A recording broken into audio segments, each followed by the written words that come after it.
فوجی عدالتوں میں سویلینز کا ٹرائل ممکن، عدالت عظمیٰ نے اجازت دے دی۔ فوجی عدالتیں 85 ملزمان کو سزائیں دینے کی مجاز ہیں۔ فوجی عدالتوں کے فیصلے سپریم کورٹ میں زیر التوا مقدمات کے فیصلے سے مشروط ہوں گے۔ جنہیں رعایت مل سکتی ہے انہیں رہا کرنے کی ہدایات، جن ملزمان کو رہا نہیں کیا جا سکتا انہیں سزا سنانے پر جیلوں میں منتقل کیا جائے، عدالت نے فیصلہ دے دیا۔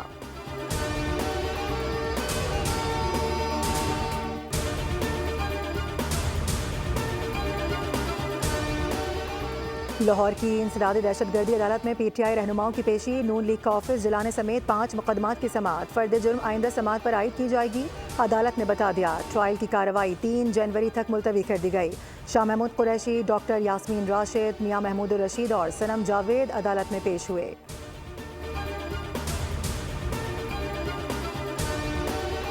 ڈاکٹر عافیہ صدیقی کی رہائی اور وطن واپسی کی درخواست، اسلام آباد ہائی کورٹ کا سیکرٹری خارجہ کو ڈاکٹر فوزیہ صدیقی کا پاسپورٹ واپس دلانے کا حکم۔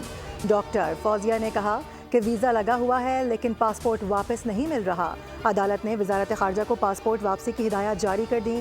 کیس کی سماعت اگلے جمعے تک ملتوی کر دی گئی۔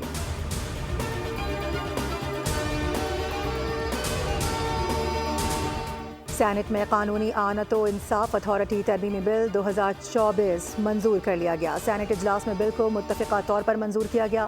وزیر قانون اعظم نذیر تارڑ نے ترمیمی بل ایوان میں پیش کیا تھا۔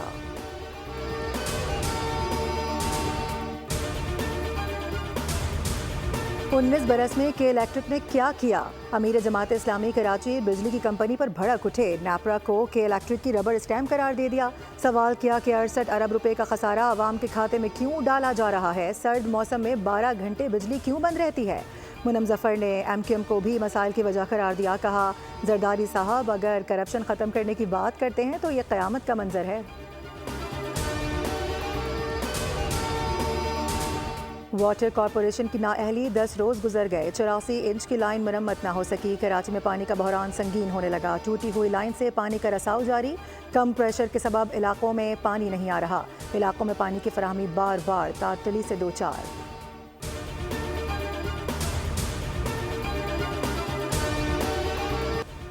اور چوری کے لیے جانے والے چور کا اپنا ہی دل چوری ہو گیا، ناکام واردات کامیاب محبت کی داستان بن گئی۔ بول کہانی میں دیکھیے ڈرامہ دل چوری ہو گیا، آج رات 8 بجے بول انٹرٹینمنٹ پر۔